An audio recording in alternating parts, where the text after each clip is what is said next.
So বন্ধুরা, তোমরা কেমন আছো অবশ্যই জানিও। তো দেখো, আমি একটা কাজে এসেছিলাম, খুবই প্রয়োজনীয় কাজ।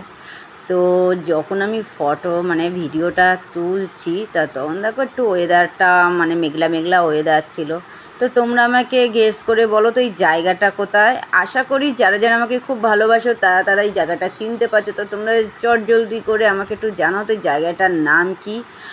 আর এই দেখো, এনাদেরকে দেখে হয়তো কিছুটা, এনাদের আই কার্ড দেখে কিছুটা হয়তো তোমরা বুঝতে পারছো যে আমি কোন জায়গায় এসেছি। গেস্ট অবশ্যই করতে পারছো, বাট তোমরা আমাকে জানাও, তারপরে আমি তোমাদেরকে জানাচ্ছি যে আমি কোথায় এসেছি। দেখি তোমরা কে কে আমাকে ভালোবাসো। তো যাই হোক, আমি যেটা মেনলি কথায় যাই, এখানে আমি একটা খুব দরকারি কাজে এসেছিলাম। তো ভাবলাম যে আমার বন্ধুদেরকে একটু ভিডিও করে দেখাই।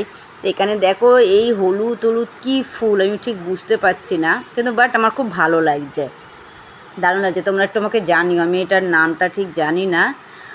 তারপরে দেখো এই জায়গাটা, এইটা জানি, কারণ এটা বাবা মহাদেবের মাথায় দেওয়া হয়। এটা আকন্ত ফুল।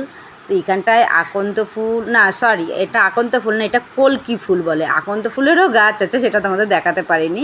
এটা কলকি ফুল। তো আমি তো এবার সব যে কাজের জন্য এসেছিলাম সেটা হয়ে গেছে। তো এটা বাই বাই, আমি চলে যাচ্ছি এখন আমার বাড়িতে। তো যেতে যেতে আরেকটা জিনিস দেখা, এখানেও গাছে অনেক রকমের ফুল আছে। তোমরা আমাকে জলদি জলদি কমেন্ট করো। তো টাটা।